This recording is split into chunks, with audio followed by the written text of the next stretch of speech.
Block 1. Blood and Shadows. The night shift at Mercy General always smelled the same. Antiseptic overlaying the metallic tang of blood, stale coffee, and desperation. I'd grown used to it over my 3 years as an ER nurse, but tonight the smell of copper was stronger, clinging to my scrubs despite the thorough hand-washing ritual I performed between patients. Emma, you're up. Curtain 4. Dr. Patel slid a chart across the nurse's station counter without looking up from his phone. My shoulders ached from the double shift. 12 hours had stretched into 16, and exhaustion pulled at my bones like gravity. I'd been planning to call it a night, but we were perpetually understaffed. And saying no wasn't really an option, not when I had rent due in 3 days, and barely enough in my account to cover it. What is it? I asked, flipping through the sparse notes. Mail, laceration, possible GSW. He's refusing to see a doctor. Dr. Patel finally glanced up. Just clean him up and get him out. The waiting room's backing up. I nodded, gathering supplies from the cart. Another Friday night. Another parade of drunks, fights, and accidents. The curtain in Bay 4 was drawn tight, unusual for our overcrowded ER where privacy was a luxury we rarely afforded our patients. I knocked twice on the metal frame. Hello? I'm Emma, your nurse for tonight. The silence that followed made my skin prickle. I pushed the curtain back a few inches and froze. 3 men occupied the small space. 2 stood on either side of the gurney like sentinels, wearing identical black suits despite the summer heat. Their postures were rigid, hands clasped before them, eyes hidden behind dark sunglasses that had no place in a fluorescent-lit hospital at 2 a.m. But it was the third man who drew my gaze like a magnet pulling iron filings. He sat on the edge of the bed, back straight, one hand pressed against his side where crimson bloomed through an expensive white shirt. His jacket, which probably cost more than 6 months of my rent, was folded neatly beside him, unmarred by whatever violence had torn into his flesh. I requested a doctor. His voice was low, accented with something I couldn't place. Italian maybe, or Russian, smooth like aged whiskey with an undercurrent of gravel. I stepped fully into the space, letting the curtain fall closed behind me.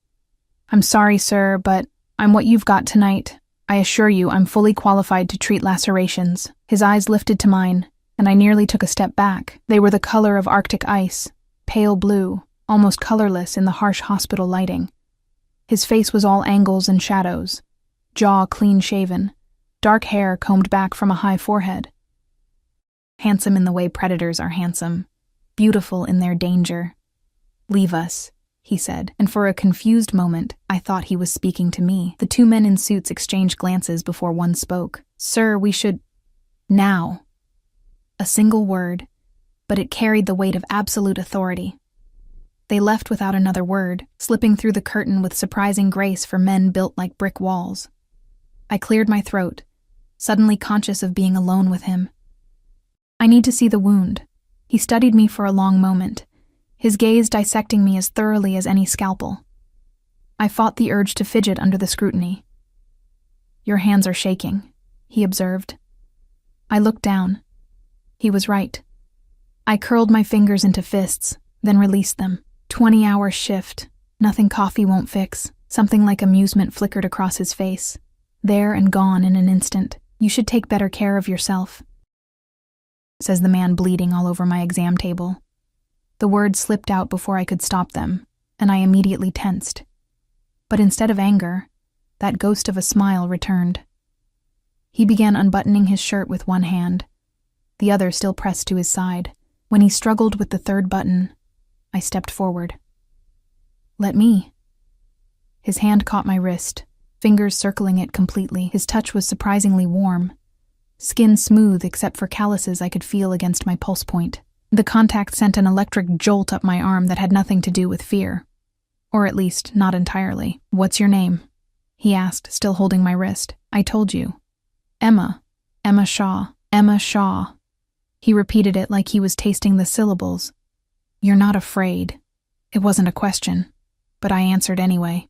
I've treated gang members, drug dealers, and drunk businessmen who think their money makes them untouchable. You're just another patient. He released my wrist and leaned back slightly. Then treat me. Just another patient. I finished unbuttoning his shirt, carefully peeling back the fabric where blood had begun to dry and stick to his skin. The wound was a clean slice about 4 inches long running along his ribs. Deep, but not deep enough to need surgery. Next to it was an older injury, a bullet wound, puckered and pink with healing. "This needs stitches," I said, reaching for the antiseptic. "And antibiotics. What happened? Does it matter?" I soaked a gauze pad in saline. "It helps me determine the risk of infection. Knife wounds and broken glass carry different bacteria." "Knife," he said after a pause. "A very clean knife." I nodded, working methodically to clean the area. His torso was lean and muscled, olive skin marked with scars, some surgical, others definitely not. This man was no stranger to violence. "This will sting," I warned before applying the antiseptic. He didn't flinch, didn't even blink. His breathing remained steady, his eyes fixed on my face rather than my hands. I could feel the weight of his gaze as I prepared the local anesthetic. "I don't need that," he said when he saw the syringe. "It's standard procedure for—" "No needles." Something in his tone made me set the syringe aside without argument. I threaded the curved suture needle instead. "Then this will hurt. A lot." A slight lift of his shoulders. "Pain and I are old acquaintances." I began the first stitch, expecting him to tense or grab the railings. He did neither. His eyes never left my face as I worked, the intensity of his stare making my cheeks warm despite the chill of the room. "Where did you learn to stitch so neatly?" he asked after I'd completed several sutures. "Your technique is precise." My grandmother was a seamstress. She taught me to sew before I could write my name. I tied off another stitch, though she probably never imagined I'd use those skills like this. A sound rumbled from his chest. Not quite a laugh, but close. Life rarely follows the paths we imagine for ourselves. For some reason, the observation made my throat tight. 3 years ago, I'd been in my final year of medical school, engaged to a surgical resident, with my whole future planned out. Now, I was an ER nurse working double shifts to make rent on a studio apartment, single, and struggling to pay down mountain of debt. "No," I agreed softly. "It doesn't." We lapsed into silence as I finished the sutures. 17 in total. His skin was hot beneath my gloved fingers, his breathing controlled but occasionally hitching when I hit a particularly sensitive spot. As I tied off the final knot, the curtain rustled. One of the suited men slipped inside, bending to whisper in my patient's ear. The language wasn't English, but the urgency was universal. My patient's expression darkened, his jaw tightening as he responded with a short, clipped phrase. The suited man withdrew immediately. "I need to bandage this," I said, reaching for the sterile dressing. "Make it quick." I worked efficiently, taping the edges of the bandage securely to his skin. "You need to keep this dry for at least 48 hours. Change the dressing daily, no strenuous activity, no lifting anything heavier than 10 pounds. The sutures should come out in 10 days. You should really see a doctor for that, but I'll send someone for you." He began buttoning his shirt, movements fluid despite his injury. I blinked. "What? No. That's not how this works. You can come back to the hospital or see your primary care physician." He stood, and I was suddenly aware of how he towered over me, at least 6'3" to my 5'5". The small exam area seemed to shrink further with his presence. "I don't have a primary care physician, and I don't come to hospitals." He reached into his pocket and withdrew a money clip that made my eyes widen. He peeled off several $100 bills and held them out to me. I stepped back, shaking my head. "I can't take that." His eyebrow arched. "You need it." "That's not... I can't accept cash from patients. It's unethical." "Ethics." He said the word like it amused him. He tucked the money into the pocket of my scrubs before I could stop him. "Consider it a consultation fee. For your discretion." The implication was clear. No records, no questions, no reports to the police about suspicious wounds. I should have protested, should have reported it immediately. Instead, I found myself nodding, the weight of the bills burning against my thigh through the thin fabric. He shrugged into his jacket with careful movements, wincing slightly as the motion pulled at his fresh stitches. 10 days, you said?" "Yes. And antibiotics." You need a prescription for... I have my resources. He reached out suddenly, his fingers brushing a strand of hair from my face. The contact was fleeting but left my skin tingling. You look exhausted, Emma Shaw. Go home. Rest. Before I could respond, he was gone, the curtain swishing closed behind him. I stood frozen for several seconds, my heart hammering against my ribs like it was trying to escape. Only when I moved to clean up the bloody gauze did I realize I'd never asked his name. I finished my shift in a daze, the encounter feeling increasingly surreal as the night progressed. By the time I clocked out at 6 a.m., I'd almost convinced myself I'd imagined the intensity in those pale eyes, the electricity of his touch. The morning air was cool against my face as I exited through the staff entrance, the sky just beginning to lighten at the edges. My apartment was 15 blocks away. Normally I'd take the bus, but the morning was clear, and the walk would help clear my head. I was 2 blocks from home when I noticed the black SUV. It crawled along the street parallel to my path, windows tinted so dark they reflected the rising sun like mirrors. I quickened my pace, adrenaline cutting through my exhaustion.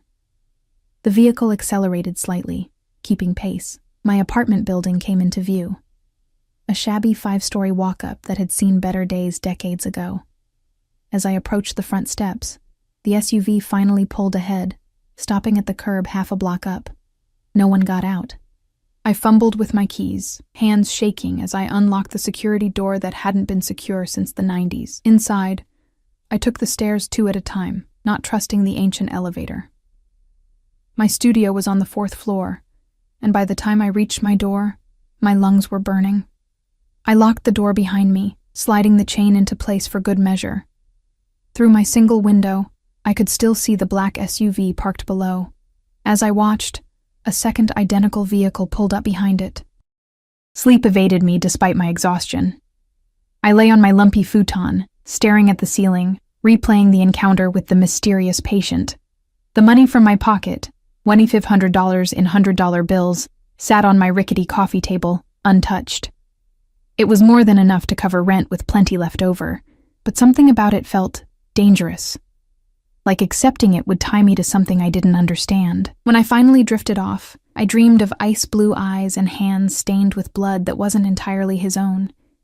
The pounding on my door jerked me awake. Sunlight streamed through my window. I'd slept through most of the day. The digital clock on my microwave read 4:37 p.m. The pounding came again, more insistent. Miss Shaw? Emma Shaw? A man's voice, deep and unfamiliar. I approached the door cautiously, peering through the peephole.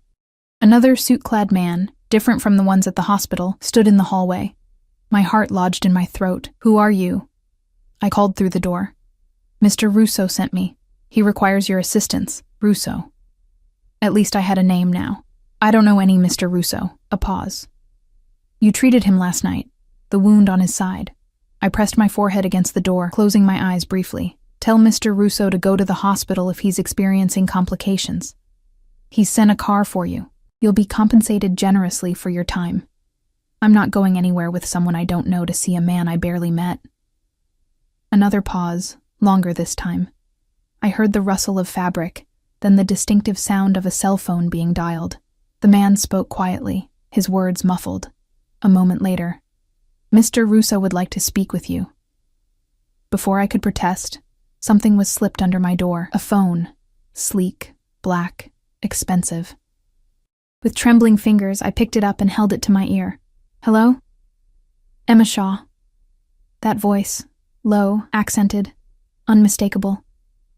I find myself in need of your services again. Mr. Russo, I'm a hospital nurse. I don't make house calls, yet here we are. There was pain in his voice, carefully controlled, but present. The wound has become infected. I require antibiotics and possibly new sutures. Go to the hospital. We both know that's not an option for me. I glanced at the money on my coffee table. Why me? You must know other medical professionals. A pause, filled only with the sound of his breathing. I trust your hands, Emma Shaw. They're steady, even when you're afraid. Something about the way he said it made my skin flush hot, then cold. I could lose my license. No one will know, and you'll be helping someone in need. Isn't that what you swore to do? The oath he referenced was for doctors, not nurses, but I didn't correct him. Instead, I found myself asking, how bad is the infection? Bad enough that my men are concerned? Which meant very bad if these stoic suits were showing worry. I closed my eyes, knowing I was about to make a terrible decision. I need supplies, antibiotics, clean bandages, suture kits, already acquired. The car will take you to and from my residence. You'll be back home before midnight. And if I refuse? His voice softened, which somehow made it more menacing. Then I'll be forced to find another solution. Perhaps from someone at Mercy General who might recognize me from security footage. Dr. Patel, was it? The threat was clear. If I refused, he'd find someone else, and ensure they faced consequences for helping him. Fine, I heard myself say. Give me 15 minutes to get ready. 5, he countered. My man will wait. The line went dead. I stood frozen for a moment, the phone clutched in my hand, wondering what I'd just agreed to. I threw on clean jeans and a sweater, pulled my tangled blonde hair into a messy bun, and grabbed my medical bag, a habit from my med school days I'd never abandoned. The suit waited patiently in the hallway, not speaking as he escorted me down the stairs and out to yet another black SUV. The moment I slid into the back seat, someone placed a blindfold over my eyes. What the hell? I jerked back, hands flying up to rip it away. Strong fingers encircled my wrists. Security protocol, Miss Shaw. Mr. Russo's residence location is confidential. This wasn't part of the deal. My voice sounded high and thin to my own ears. It's non-negotiable. The hands released my wrists. We'll remove it when we arrive. I sat rigid as the car pulled away from the curb, my mind racing through possible escape scenarios, each more impossible than the last. The vehicle made so many turns I quickly lost all sense of direction. We drove for what felt like hours, but was probably only 30 minutes before the smooth asphalt gave way to what felt like a private drive. The car swaying gently as we curved up an incline. When we finally stopped, the engine's purr faded to silence. The door beside me opened, letting in a rush of cool evening air that smelled of pine and expensive landscaping. We've arrived, Miss Shaw. The blindfold was removed, and I blinked against the sudden intrusion of twilight. We were in a circular driveway before a mansion that belonged in the pages of Architectural Digest. Clean modernist lines softened by strategic plantings of mature trees, walls of glass reflecting the setting sun, a fountain burbling gently in the center of the drive. It wasn't gaudy or ostentatious. There was too much taste evident in the design for that. But the wealth it represented was staggering. I stepped out on shaky legs, clutching my medical bag like a lifeline. Men in suits patrolled the perimeter of the property, some with visible weapons holstered at their sides. Several nodded respectfully as I was led up the wide stone steps to the front entrance. The interior was just as impressive. Soaring ceilings, museum-quality art on the walls, furnishings that whispered old money rather than screamed new wealth. I was led through a series of rooms, each more beautiful than the last, to a sweeping staircase that curved up to the second floor. Mr. Russo is in the master suite, my escort informed me, gesturing for me to precede him up the stairs. The master bedroom was larger than my entire apartment, dominated by an enormous bed with charcoal gray linens. Floor-to-ceiling windows overlooked what appeared to be a private lake, now silvered by moonlight. A fire crackled in a sleek fireplace along one wall, casting dancing shadows across the polished concrete floors. And there, propped against a mountain of pillows, was my patient from the night before. He looked markedly worse, skin ashen beneath its olive tone, hair damp with sweat, those ice-blue eyes fever-bright. A shirtless torso revealed my bandage work from the previous night, now stained with yellowish discharge. 2 men stood at attention near the bed, while a third, older, with silver at his temples, bent over Russo, speaking rapidly in that same foreign language.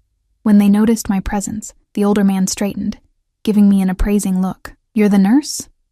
His accent was thicker than Russo's, his tone skeptical as he took in my disheveled appearance. Before I could answer, Russo spoke. "Leave us." His voice was weaker than before, but no less commanding. "All of you." The older man frowned. "Salvatore, I don't think..." Out. A single word, brooking no argument. They filed from the room reluctantly, the older man throwing a warning glance my way as he passed. The heavy door closed behind them with a soft click that somehow carried the weight of a slammed portal. I approached the bed cautiously, setting my bag on the nightstand. You should be in a hospital. Russo's lips quirked in a ghost of a smile. We've established that's not an option. Your wound is severely infected. You might need IV antibiotics, possibly surgical debridement. Then it's fortunate you have experience with both. I stared at him. How do you know about my medical background?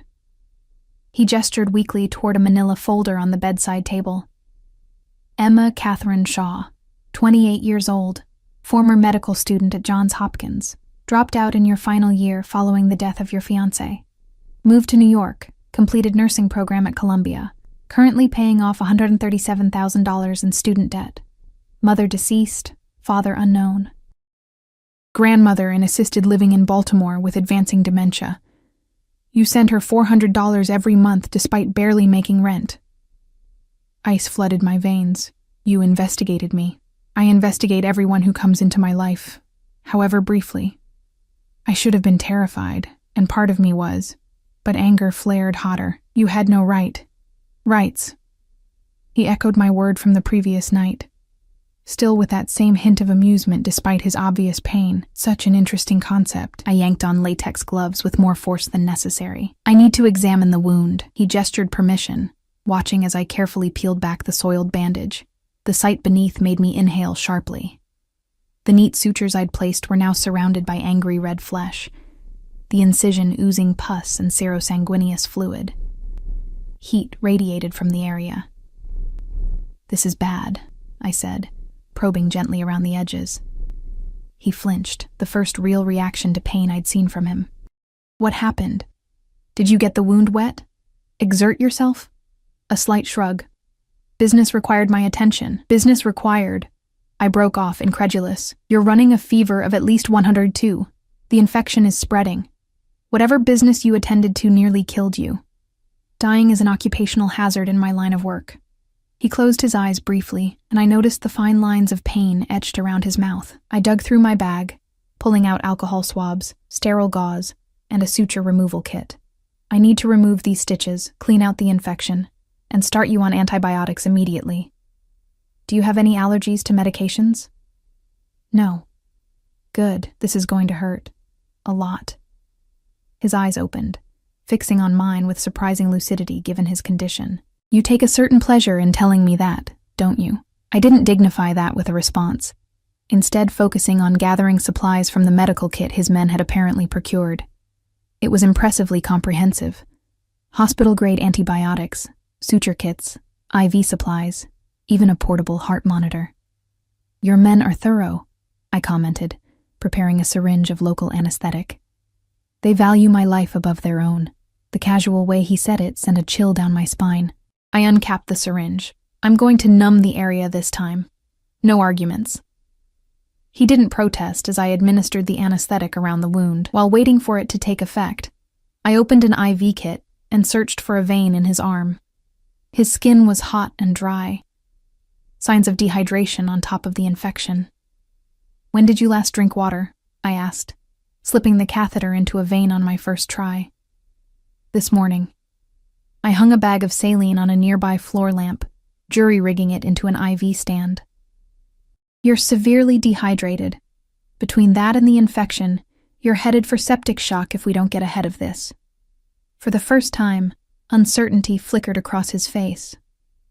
How serious is it?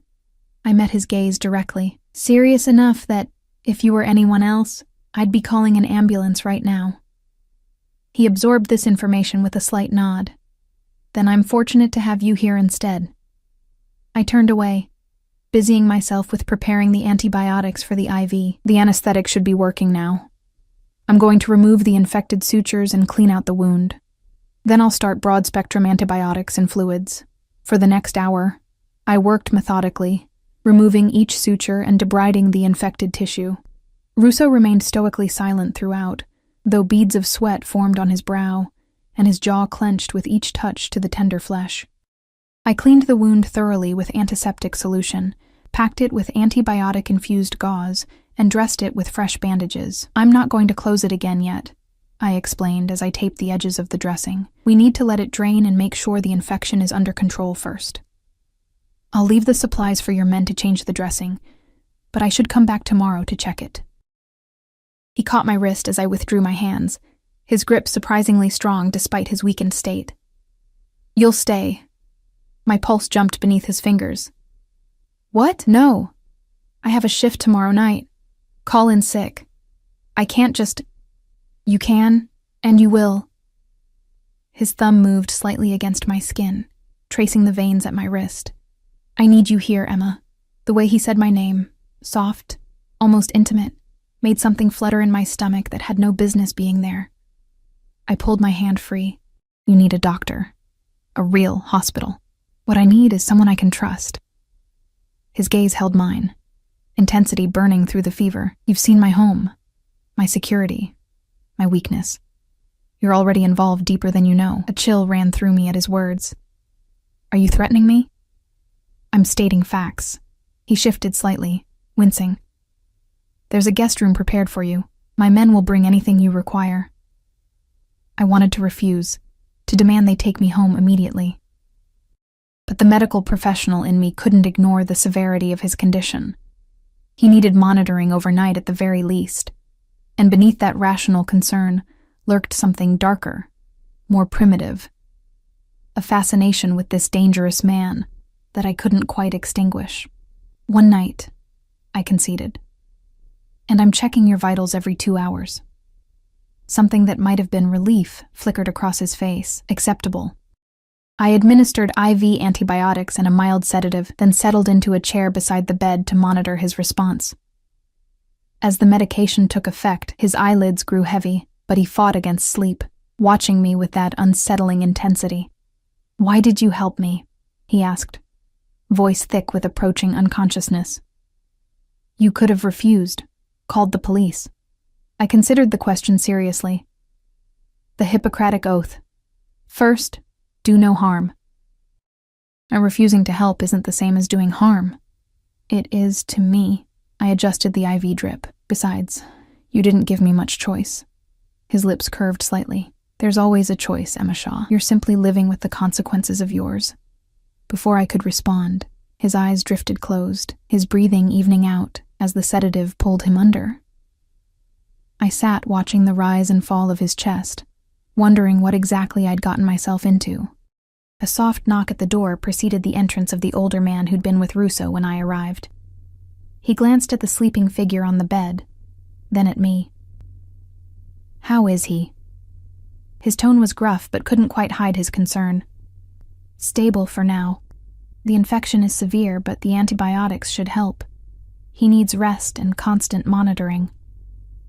The man nodded, studying me with narrowed eyes. "You're not what I expected." "And what did you expect?" "Someone harder." Salvatore doesn't usually allow strangers close to him, especially women. He moved further into the room, lowering his voice. "Do you know who he is? What he does?" I wrapped my arms around myself. "I can guess." "No," he said flatly. "You can't."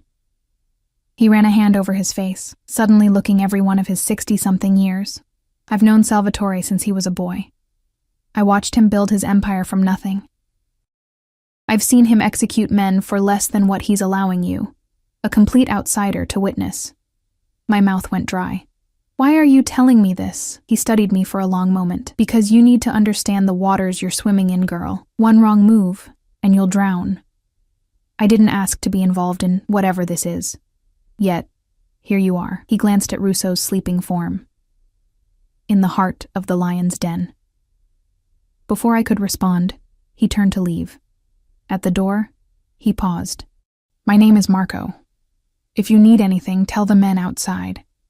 They have instructions to accommodate you." His eyes met mine, grave and assessing. "Don't try to leave on your own. The security system doesn't distinguish between intruders coming in and those trying to go out." The door closed behind him with a soft click that sounded like a jail cell locking. I sank back into the chair, exhaustion washing over me in waves. The enormity of my situation was beginning to sink in. I wasn't just treating a wounded criminal. I was essentially a prisoner in his home, surrounded by his men, complicit in concealing his injuries from authorities. Every ethical boundary I'd ever been taught to respect had been trampled in the space of 24 hours. And the most terrifying part was how easily I'd allowed it to happen. I must have dozed off because I jerked awake sometime later to find Russo watching me, eyes glittering in the dim light. The room was dark, except for a single lamp burning low on the nightstand. Outside the windows, the sky was velvet black, stars scattered like diamonds across its expanse. "You're supposed to be sleeping," I said, my voice rough with fatigue. "So are you." He gestured weakly to the bed. "This mattress is large enough for both of us without either knowing the other is there." Heat rushed to my face. "I'm fine here." A ghost of a smile touched his lips. "You're a terrible liar, Emma Shaw." I straightened in the chair, checking my watch. "It's time for your next dose of antibiotics anyway." As I prepared the medication, I could feel his eyes tracking my every movement. His gaze had a physical weight to it, like a touch against my skin. "You have questions," he observed. I connected the antibiotic to his IV line. "None that I want answered. Ignorance won't protect you, neither will knowledge." I finished administering the medication and checked his temperature with a digital thermometer. 101.2. Better, but still concerning. He caught my hand as I withdrew. "Ask." I stared down at his fingers encircling mine, strong despite his illness, the nails perfectly manicured, a heavy gold signet ring on his little finger, dangerous hands. I should pull away, but something held me still. "Who are you?" The question emerged as barely more than a whisper. His thumb traced small circles on my palm, sending unwelcome shivers up my arm. "You know who I am. I know your name is Salvatore Russo. I know you're wealthy. I know you have men who follow your every command." I pulled my hand free. "I know you're dangerous. Yes." No denial, no qualification. Just simple confirmation of what we both knew. "Why me?" "There must be doctors on your payroll." His eyes never left mine. "There are. But they lack your particular qualities." "Which are?" "Integrity, compassion." His gaze drifted over my face. "Beauty," I flushed, turning away to busy myself with checking his bandage. Don't what?" "Don't try to... whatever this is. I'm your nurse, not your entertainment while you're bedridden." A soft chuckle, ending in a wince as the movement pulled at his wound. "You're refreshingly direct, Emma Shaw. Most people are too afraid to speak to me as you do. They probably have better survival instincts than I do." This time his laugh was fuller, despite the pain it clearly caused him. "Perhaps. Or perhaps they simply have more to lose." The words struck a chord. What did I have to lose? A cramped apartment, a job that barely covered my bills, a life that had been slowly shrinking since the day James died and took all my carefully laid plans with him. As if reading my thoughts, Russo said softly, "Tell me about your fiancé." I stiffened. "That's none of your business." "I've made it my business." No apology in his tone. "James Harrington, 29, fourth-year surgical resident, killed in a convenience store robbery 3 years ago. Wrong place, wrong time." Anger flared hot and sudden. "Stop it. You were there, witnessed the whole thing, tried to save him despite a gunshot wound to your own shoulder." His eyes flicked to my left shoulder, where the scar was hidden beneath my sweater. "The police never caught the shooter." Tears burned behind my eyes. "Why are you doing this?" "Because I want to understand you." He shifted, pushing himself up straighter against the pillows. "You walked away from everything, your career, your future, after his death. Why?" "Because none of it mattered anymore." The words escaped before I could stop them, raw and honest, in a way I hadn't allowed myself to be with anyone since the funeral. Because I couldn't save him. Because every time I closed my eyes, I saw his blood on my hands. Russo was silent for a long moment. When he finally spoke, his voice was different, softer, almost gentle. "Yet here you are, saving me." Our eyes met in the dim light, and something passed between us, a current of understanding that made my breath catch. For one suspended moment, he wasn't a dangerous criminal, and I wasn't his reluctant caretaker. We were just two people who recognized something in each other. something broken, something surviving. The moment shattered when a sharp knock came at the door. One of Russo's men entered without waiting for permission, his expression urgent. He crossed to the bed, bending to whisper in Russo's ear. I couldn't hear the words, but I saw the change in Russo's face. A hardening, a coldness seeping into those pale eyes. He responded in that same foreign language, his tone clipped and precise. The man nodded once and left as abruptly as he'd appeared. Problem? I asked, trying to sound casual. Russo's gaze returned to me, but the softness was gone, replaced by something calculating. Nothing that concerns you, but I could see it in the set of his jaw, the tension in his shoulders. Whatever news he'd received had disturbed him deeply. You should rest, I said, suddenly desperate to escape the intensity of his scrutiny. The antibiotics work better when the body is relaxed. He settled back against the pillows, eyes still fixed on my face. Will you stay? There was something vulnerable in the question that caught me off guard. I nodded before I could overthink it. I'll be right here. As he drifted back to sleep, I curled up in the oversized chair, watching the steady rise and fall of his chest. Outside the windows, I could see men moving across the grounds, their forms dark shadows against the moonlit landscape. More than before. Many more. Something was happening. Something that had Salvatore Russo calling in reinforcements, even as he lay fighting infection in his bed. And somehow, I knew with bone-deep certainty, it had something to do with me. I woke to sunlight streaming through the windows and the disorienting sensation of unfamiliar surroundings. For a moment, I couldn't remember where I was. The chair beneath me was leather and butter soft, not the threadbare fabric of my apartment furniture. The ceiling above was coffered with dark wood, not water-stained plaster. Then it all came rushing back. Salvatore Russo, the infection. The mansion surrounded by armed men. I sat up quickly, wincing at the stiffness in my neck. The bed was empty. Sheets rumpled, but no sign of my patient. The IV stand remained, the bag nearly empty, but the line had been disconnected. Mr. Russo? I called, voice scratchy with sleep. No answer. I rose, stretching out kinks from my uncomfortable night's sleep, and moved to the adjoining bathroom. The door was ajar, but the room beyond was empty, a palatial marble shrine to luxury with a shower large enough for 5 people and a soaking tub that looked like it had been carved from a single block of stone. Returning to the bedroom, I noticed a folded piece of paper on the nightstand with my name written on it in a strong, slanting hand. Emma, business required my attention. Help yourself to anything you need. Marco will see to your comfort. Do not leave the grounds. SR business required his attention? The man was running a fever of 101 and fighting a serious infection. What kind of business was so urgent it couldn't wait until he wasn't at risk of sepsis? I gathered my medical bag, intending to find someone who could tell me where my patient had disappeared to when the bedroom door opened. A young woman entered, carrying a tray laden with food. She was perhaps a few years younger than me, with dark hair pulled back in a severe bun and eyes that assessed me quickly. Good morning, Miss Shaw.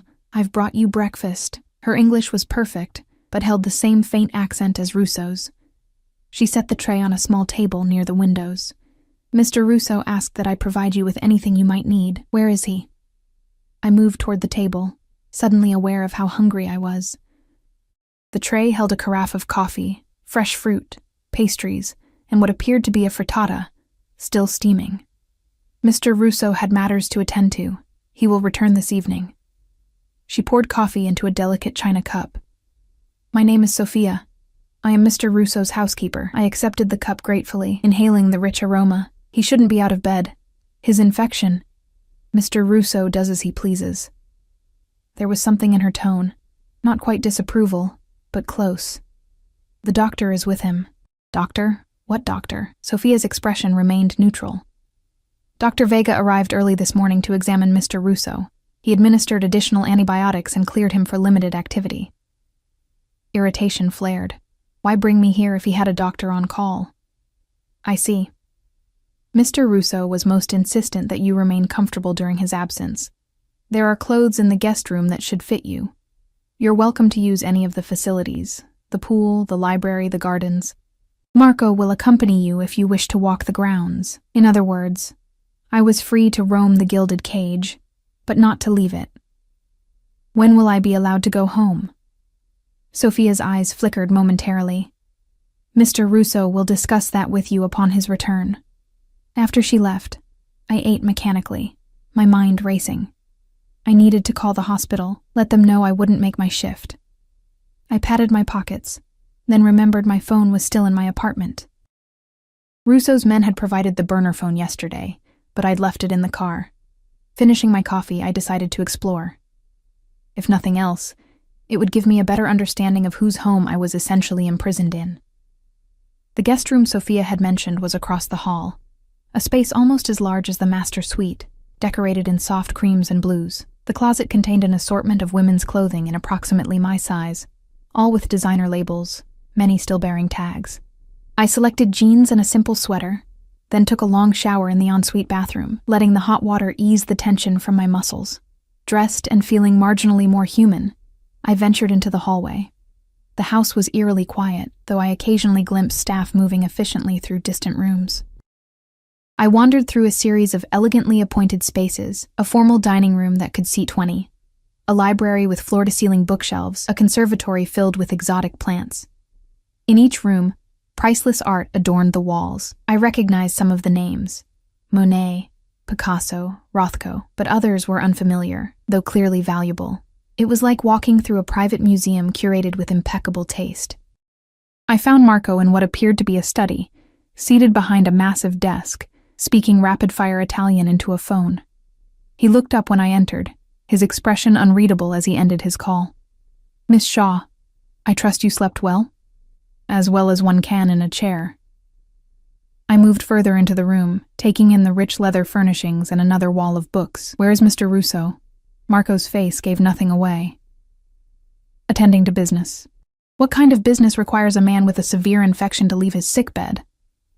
"The kind that cannot wait." He gestured to a chair opposite the desk. "Please sit." I remained standing. "I need to call the hospital. Tell them I won't be in tonight. Already taken care of. Your supervisor believes you have contracted influenza and will be out for at least 3 days." The casual way he said it, as if forging a sick call for me was nothing, sent a chill down my spine. "You had no right." Mr. Russo thought it prudent to handle the details. Marco leaned back in his chair, studying me. "He also arranged for your rent to be paid for the next 6 months, and your grandmother's care facility has received an anonymous donation covering her expenses for the year." I stared at him, speechless for a moment. "I didn't ask for that. Salvatore Russo pays his debts." "I don't want his money." A ghost of a smile touched Marco's lips. Few refuse Salvatore's generosity. Fewer still get the opportunity to do so twice.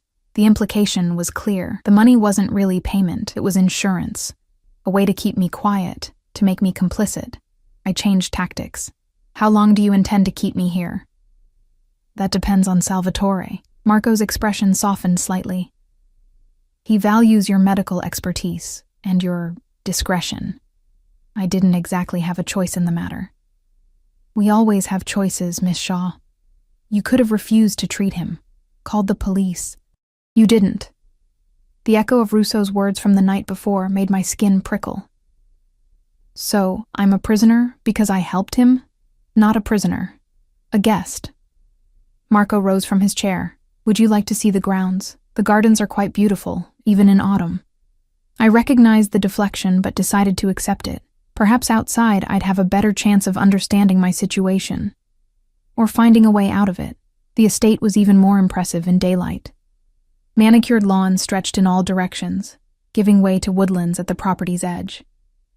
The lake I'd glimpsed from Russo's window was larger than I'd realized, its surface glittering in the morning sun. A boathouse nestled on the far shore, and I could see a dock extending into the water.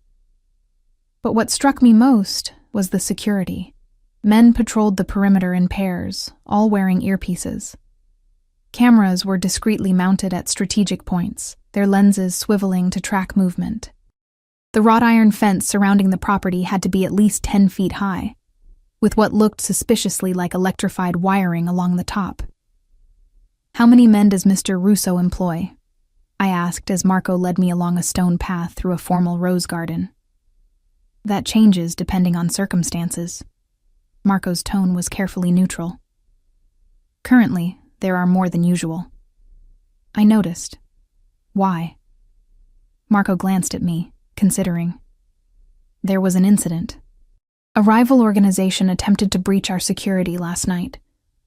My steps faltered. Here? At the house? No. At another location.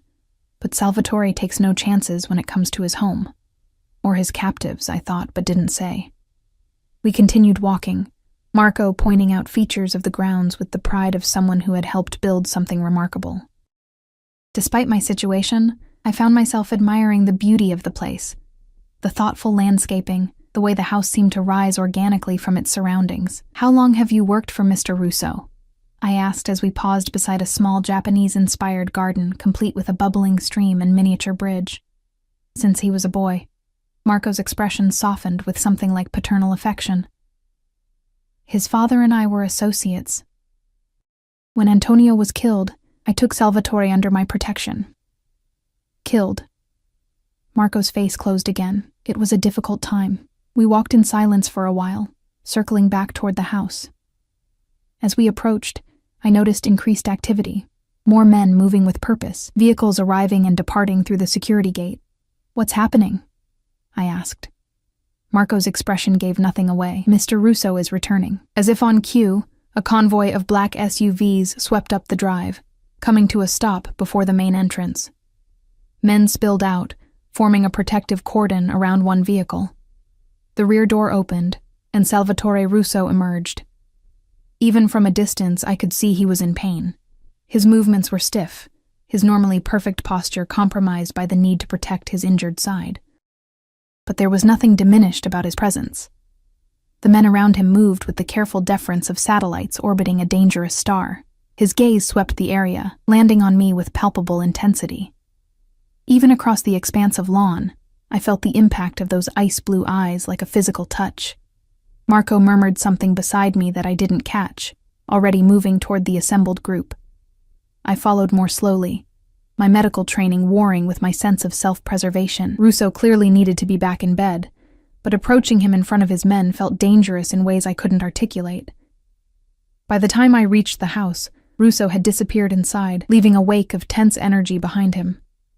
Marco intercepted me at the door. Mr. Russo will see you in his study in 1 hour. Sophia will show you to your room to refresh yourself. I wanted to protest, to insist on examining him immediately. But something in Marco's expression stopped me.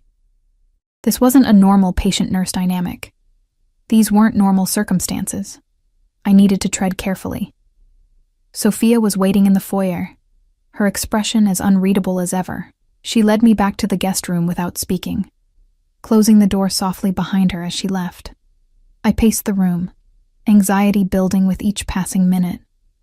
Something had happened, something beyond a rival organization, attempting to breach security. The tension in the house was palpable, like the air before a thunderstorm. When Sophia returned to escort me to Russo's study, I had worked myself into a state of nervous determination. Whatever game was being played, I needed answers. The study was different from Marco's workspace. Darker, more intimate, with leather-bound books lining the walls and a massive fireplace dominating one end of the room. Russo sat behind a desk that looked like it had been carved from a single piece of ancient wood, his pale eyes tracking my entrance with predatory focus. He looked worse than he had that morning, the fever flush high on his cheekbones, lines of pain bracketing his mouth, but he was impeccably dressed in a charcoal suit, his dark hair combed back from his forehead, his posture betraying none of the discomfort I knew he must be feeling. Emma. My name in his accented voice sent an unwelcome shiver down my spine. I trust Marco showed you the grounds. He did. I moved closer to the desk, medical assessment automatic. You should be in bed. The infection is being managed.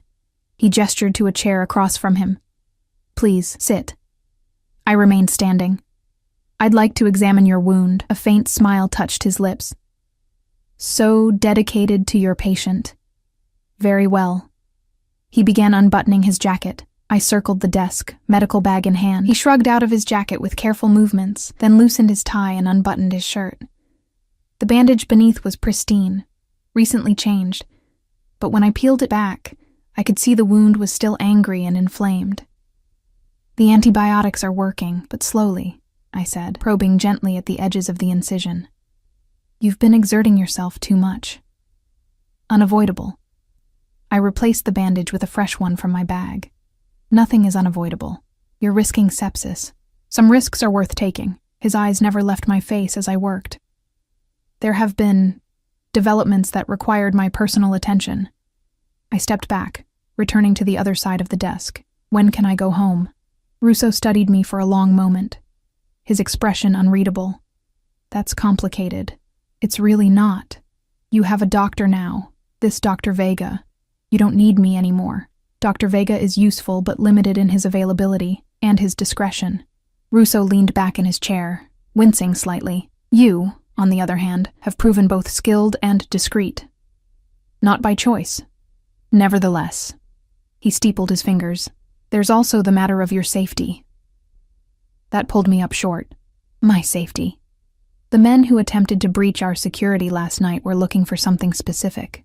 His gaze was steady on mine. Someone specific. A chill ran down my spine. Me? Why would anyone be looking for me? Because you treated me at Mercy General. Because you left with my men. Because certain interested parties have realized you might be valuable. The implication hit me like a physical blow. You're saying I'm in danger because I helped you. I'm saying the circumstances have become more complex than either of us anticipated. Anger flared, hot and sudden. This is insane. I'm a nurse. I treated a patient. That's all. In your world, perhaps. Russo's voice remained calm, reasonable. But you've stepped into my world now, Emma. And in my world, connections to me come with certain complications. So what? I'm supposed to stay here indefinitely? Become your personal nurse? Your prisoner? My guest? His correction was soft but firm. Until the situation is resolved. And when will that be? Soon. He rose from his chair with careful movements, circling the desk to stand before me. Even in his weakened state, his presence was overwhelming, tall, powerful, radiating a controlled danger that made my pulse quicken. "I've put measures in place. The men looking for you will be dealt with." I took an involuntary step back. "Dealt with?" "You don't want the details." His eyes held mine, intense and unwavering. "Know only that I protect what's mine." "I'm not yours." The words came out sharper than I intended. Something flickered in his gaze. Amusement, maybe, or appreciation. "You saved my life, Emma Shaw.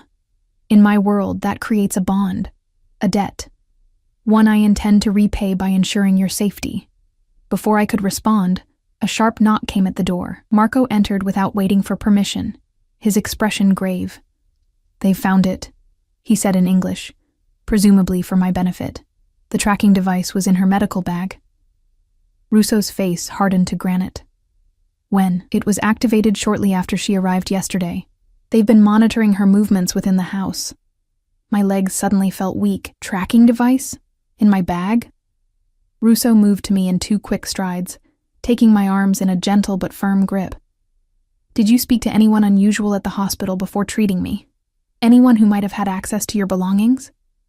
I shook my head, my mind racing. "No, Wait." A memory surfaced. There was a new security guard. He asked to check my bag when I arrived for my shift. Said it was a new protocol. Russo and Marco exchanged looks laden with meaning. "They've been watching you since the beginning," Marco said softly. "They knew she would lead them to you." "Who?" I demanded, my voice rising with panic. "Who is they?"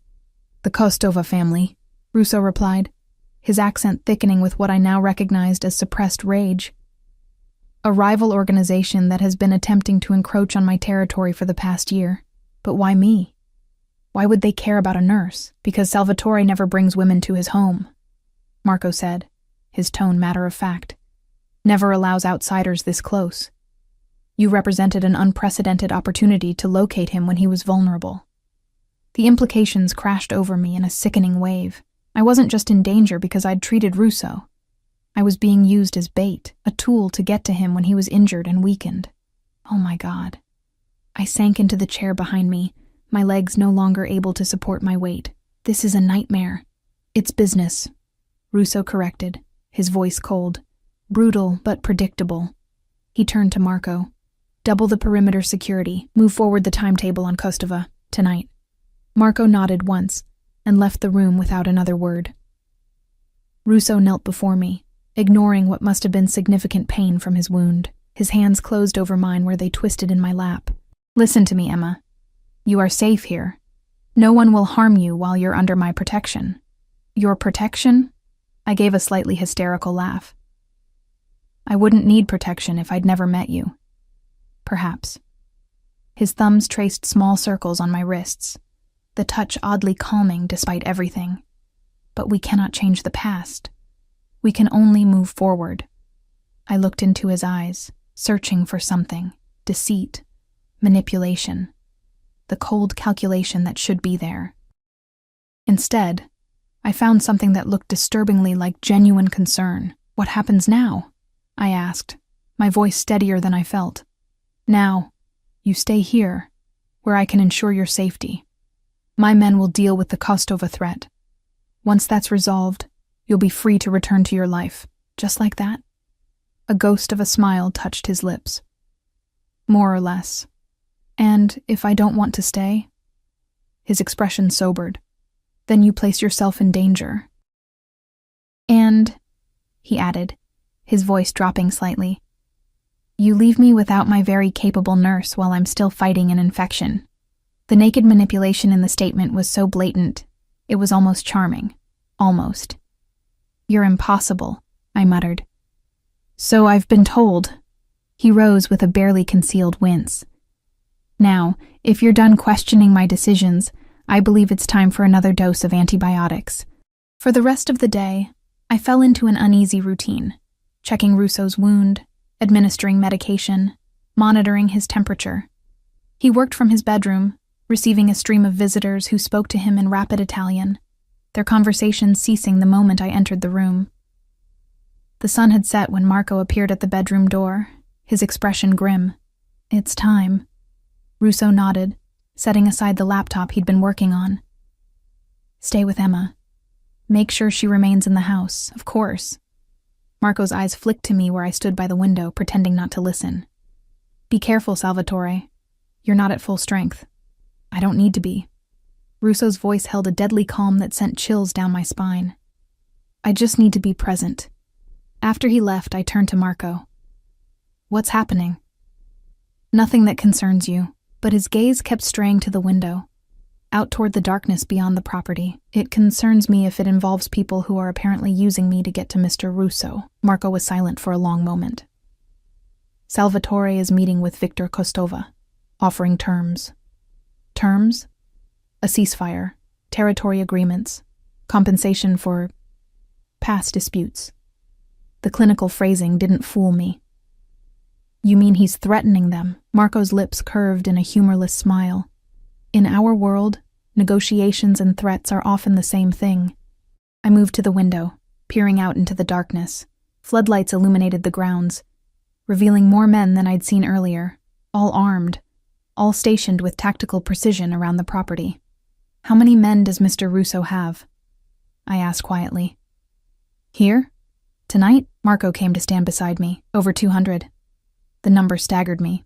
200 armed men, all answering to Salvatore Russo.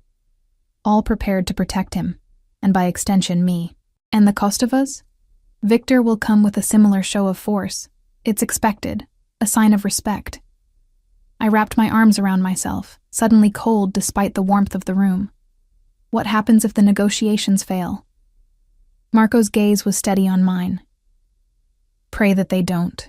Hours passed in tense silence. Marco received periodic updates via his phone, but shared nothing with me. I paced the bedroom, anxiety building with each passing minute. The scene outside remained unchanged. Armed men patrolling, floodlights sweeping the grounds, the distant gleam of the lake reflecting the moon. It was nearly midnight when the door opened and Russo entered. He looked exhausted, the lines around his mouth deeper than before, but there was a satisfied gleam in his pale eyes. "It's done," he said to Marco, loosening his tie with one hand. "Kostova accepted our terms." Relief washed over Marco's features. "All of them?" "All of them." Russo's gaze found mine, including the provision regarding Miss Shaw. My heart skipped a beat. What provision? Your safety. Your return to your normal life. Your continued anonymity. There was something he wasn't saying, something in the careful way he chose his words. And in return, a slight smile curved his lips. "You concern yourself with matters that don't require your attention. If it involves me, it absolutely requires my attention." Marco made a sound that might have been a hastily suppressed laugh. Russo shot him a look, then turned back to me. "Victor Kostova has agreed to withdraw his interest in you. In return, I've granted certain concessions regarding shipping routes that were under dispute." The clinical phrasing couldn't disguise what he was really saying. He'd sacrificed business interests to ensure my safety. The knowledge should have been reassuring. Instead, it left me with a hollow feeling in the pit of my stomach.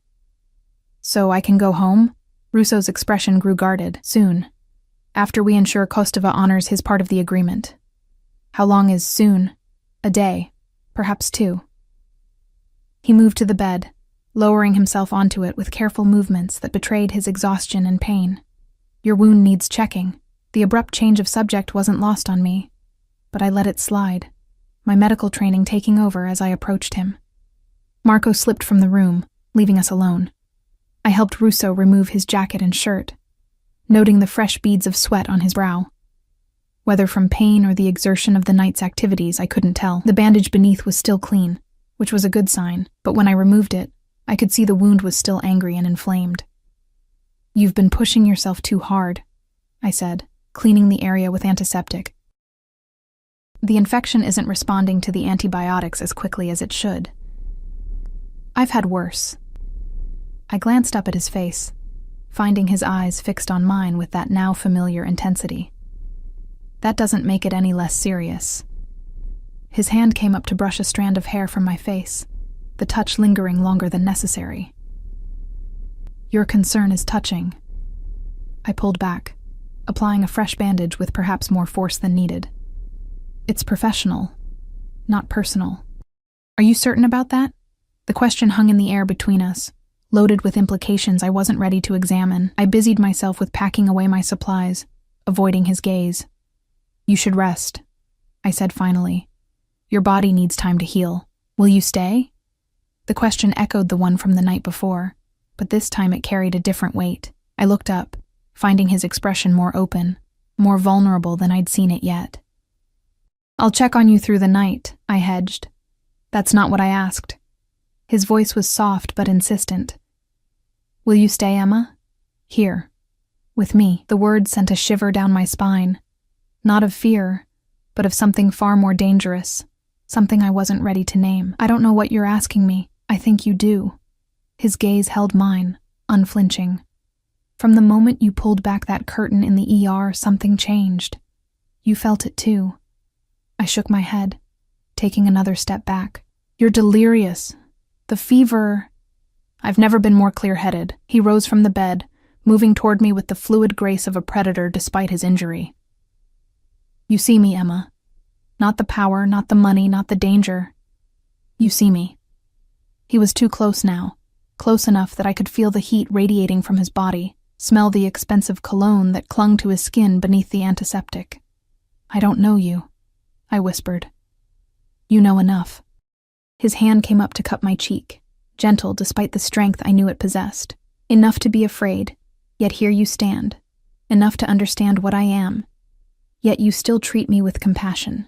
I should pull away, should put distance between us. Instead, I found myself leaning into his touch, my body betraying what my mind still fought against.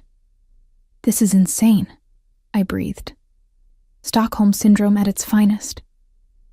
A smile touched his lips. "Is that your diagnosis, Nurse Shaw?" "It's the only explanation that makes sense. Or perhaps it's simpler than that." His thumb traced the outline of my lower lip. "Perhaps it's chemistry, fate. the recognition of something in another that resonates with something in yourself. Poetic for a man who commands an army of killers. His smile widened. We contain multitudes, you and I. Before I could respond, he closed the distance between us, his lips capturing mine in a kiss that was surprisingly gentle for all the power it contained. I should have pushed him away, should have slapped him, should have run. Instead, my hands came up to grip the front of his undershirt, pulling him closer, as something inside me surrendered to the inevitable. The kiss deepened, his arms encircling me, drawing me against the hard planes of his body. I could feel the heat of his skin through the thin fabric separating us, the steady beat of his heart against my palm. In that moment, he wasn't Salvatore Russo, feared mafia boss with an army at his command. He was simply a man, wounded and healing, holding me like I was something precious. When we finally broke apart, both breathing heavily, I saw something in his eyes I hadn't expected. Vulnerability, laid bare for me to see. It transformed his face, softening the harsh lines, revealing the man beneath the power. Stay, he whispered against my lips. Stay with me tonight. And God help me. I did. Dawn broke in strips of amber and rose through the floor-to-ceiling windows, painting patterns across the rumpled sheets.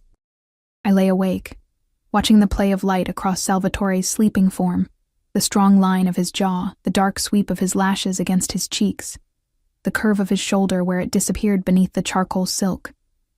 He looked younger in sleep, the lines of tension and authority smoothed away, more like the man he might have been in another life, one without blood and power and enemies waiting in the shadows. My fingers hovered above his skin, not quite touching. What had I done?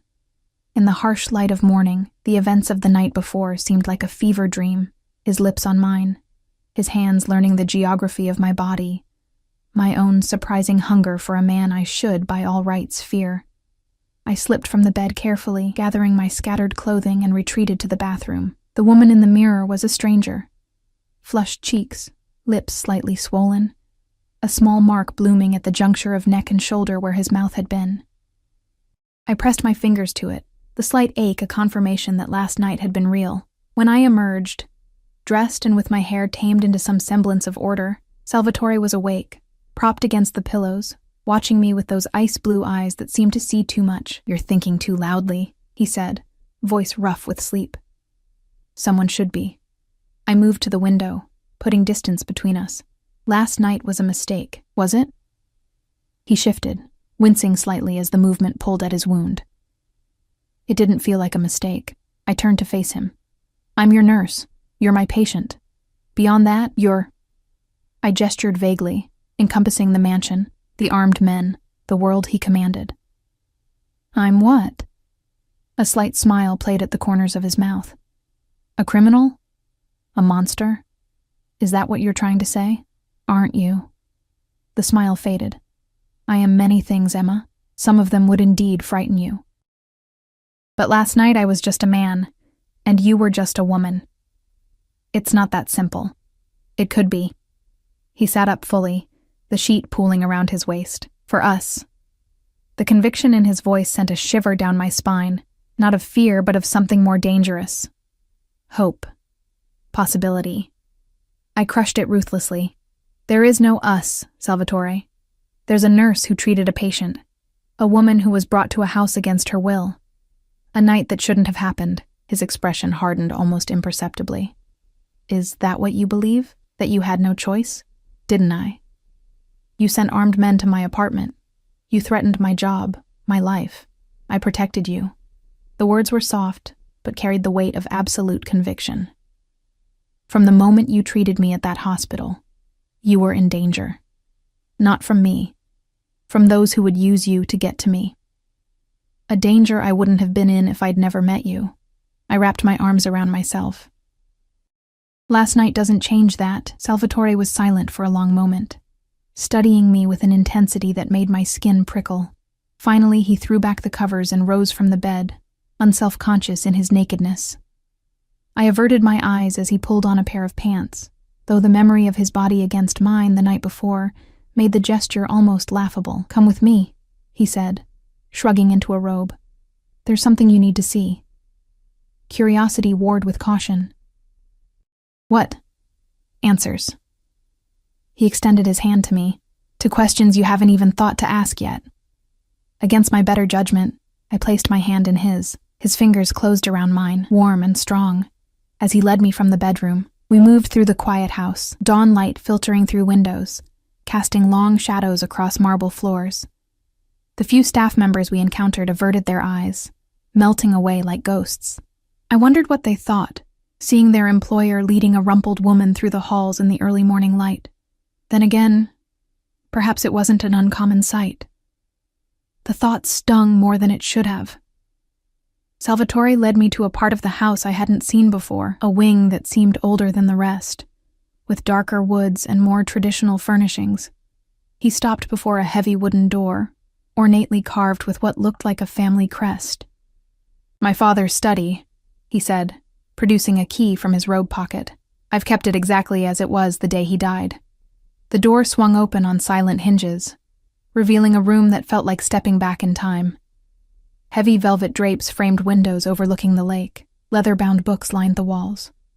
A massive desk dominated the center of the room, its surface bare except for a single framed photograph and an antique letter opener shaped like a dagger. Salvatore moved to the desk, picking up the photograph and studying it for a moment before handing it to me. It showed a younger version of himself, perhaps 16 or 17, standing beside an older man with the same striking blue eyes. Between them stood a woman, beautiful in a fragile way, her hand resting on young Salvatore's shoulder. "My parents," he said simply. 3 months before they were killed, I looked up sharply. "Both of them?" He nodded, moving to the window, his back to me.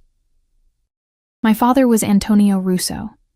He built our family's business from nothing, made powerful friends, more powerful enemies. His voice took on a distant quality, as if reciting facts about strangers. When I was 17, those enemies decided he had become too influential. They waited until we were all at home.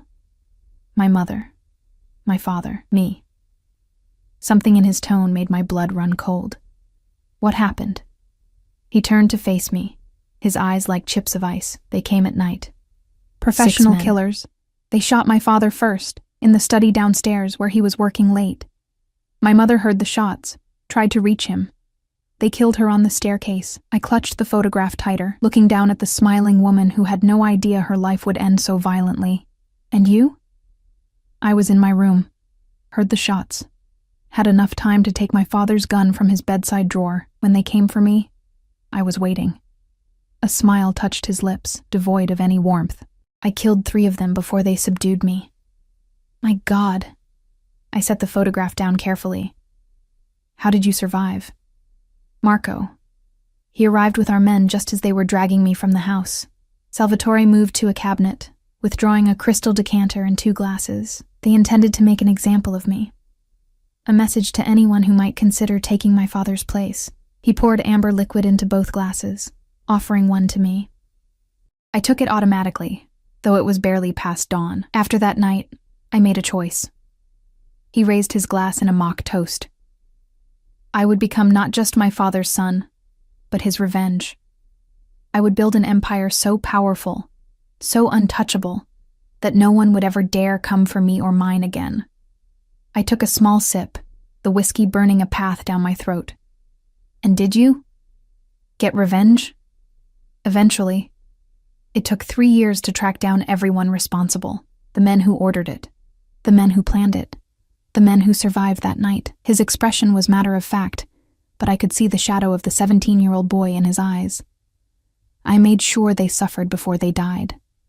I should have been horrified, should have been repulsed by the casual way he spoke of torture and murder. Instead, I found myself asking, did it help?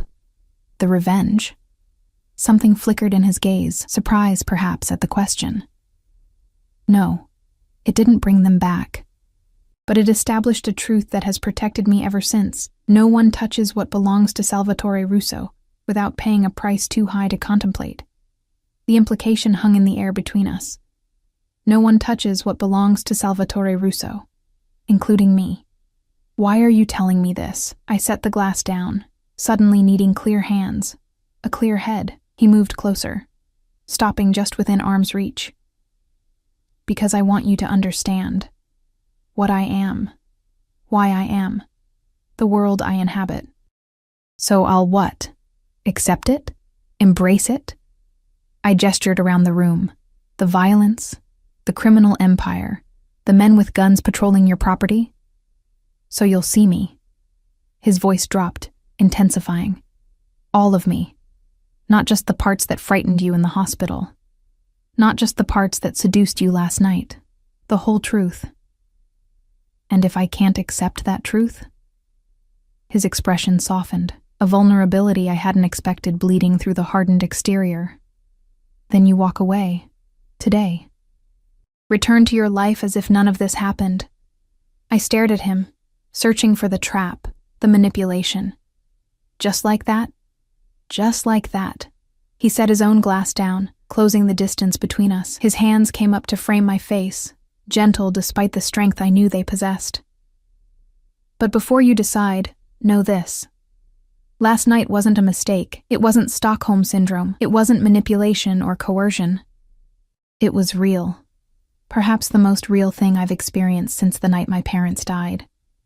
His words struck something deep inside me, a chord of recognition I couldn't deny. I had felt it too, the connection between us that defied logic or reason, the sense that in his arms I had found something I'd been searching for since James died, not a replacement, but a resonance, a recognition of shared wounds. I need time, I whispered, to think. He nodded, his thumbs tracing the curve of my cheekbones. Time you shall have. He pressed a kiss to my forehead, lingering for a moment before releasing me. Marco will take you home whenever you're ready. I left him standing in his father's study, surrounded by ghosts of a past that had forged him into the man he had become. As I walked back through the house, I felt the weight of a decision I never could have imagined making just days ago. Stay or go. Accept or reject. Embrace the danger or return to the safety of my small, shrinking life. Back in the guest room, I gathered my few belongings, moving mechanically as my mind raced. Sophia appeared with breakfast, her expression giving nothing away about what she might know or suspect about my night with her employer. Mr. Russo asked me to inform you that a car will be ready whenever you wish to depart, she said, setting the tray on a small table by the window. Thank you. I sat at the table, though I had no appetite. Sophia, how long have you worked for Mr. Russo? She paused at the door. Since I was 16. He found me in a difficult situation, gave me a job, safety, education. Are you afraid of him? Something like surprise flickered across her usually composed features. Afraid? No. Respectful, yes. Loyal, absolutely. She hesitated, then added, Mr. Russo protects what's his, not just through fear. It's rare in our genuine care. She left before I could ask more questions. The door closing softly behind her, I ate mechanically, watching the morning light strengthen across the manicured grounds. Men still patrolled the perimeter, but there seemed to be fewer than the day before. The crisis, whatever it had been, appeared to have passed. By mid-morning, I had made my decision. I found Marco in the main foyer, speaking quietly with several suited men who dispersed at my approach. I'm ready to go home, I said, clutching my medical bag like a lifeline. Marco studied me for a long moment, his expression unreadable. Of course. The car is waiting. He hesitated, then added, Salvatore asked that I give you this, to open when you're alone. He handed me a heavy cream envelope, sealed with wax pressed with what I recognized as the same crest from the study door. I slipped it into my bag without comment. The return journey was surreal in its normality. No blindfold this time, just a silent drive through countryside I hadn't seen on my arrival, eventually giving way to the familiar urban landscape of the city. When we pulled up before my shabby apartment building, it felt like years rather than days had passed since I'd last seen it. Your apartment has been secured, Marco said, as the driver opened my door. New locks. Better security system. Ms. Shaw. He hesitated, then continued in a softer tone. He doesn't extend himself this way often. Almost never, in fact. I met his gaze, understanding the message beneath the words. Thank you, Marco, for everything. My apartment looked the same yet different. Everything in its place, but with an underlying sense that someone had been there in my absence.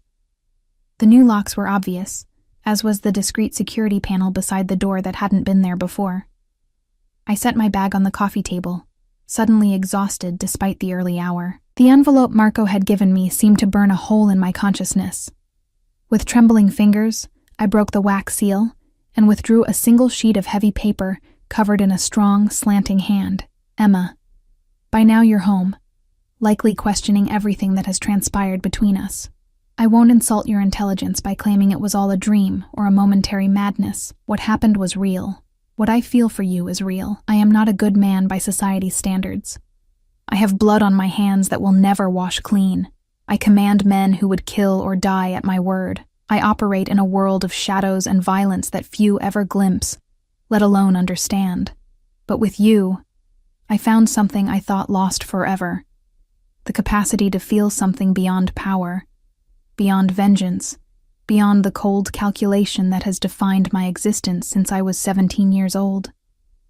You asked for time, and I will give it to you. A day, a week, a month. However long you need to decide if what we found in each other is worth exploring despite the complications.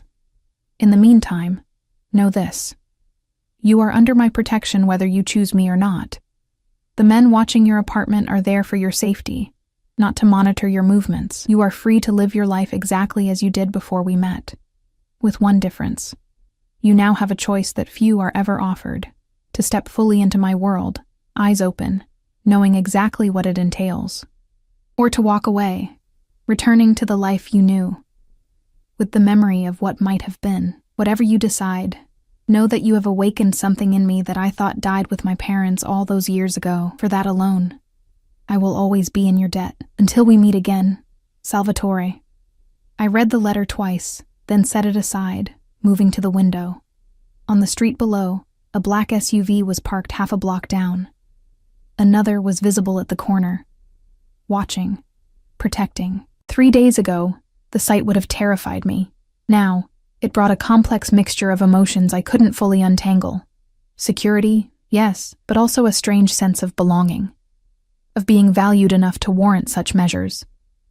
My phone, retrieved from my bedside table where I'd left it days ago, buzzed with messages. The hospital checking on my illness. Friends wondering why I'd gone silent.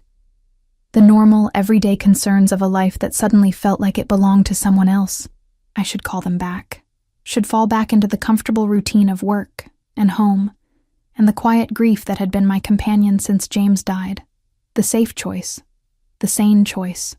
Instead, I found myself reaching for the burner phone Salvatore's men had given me, still in my medical bag where I'd tucked it before leaving the mansion.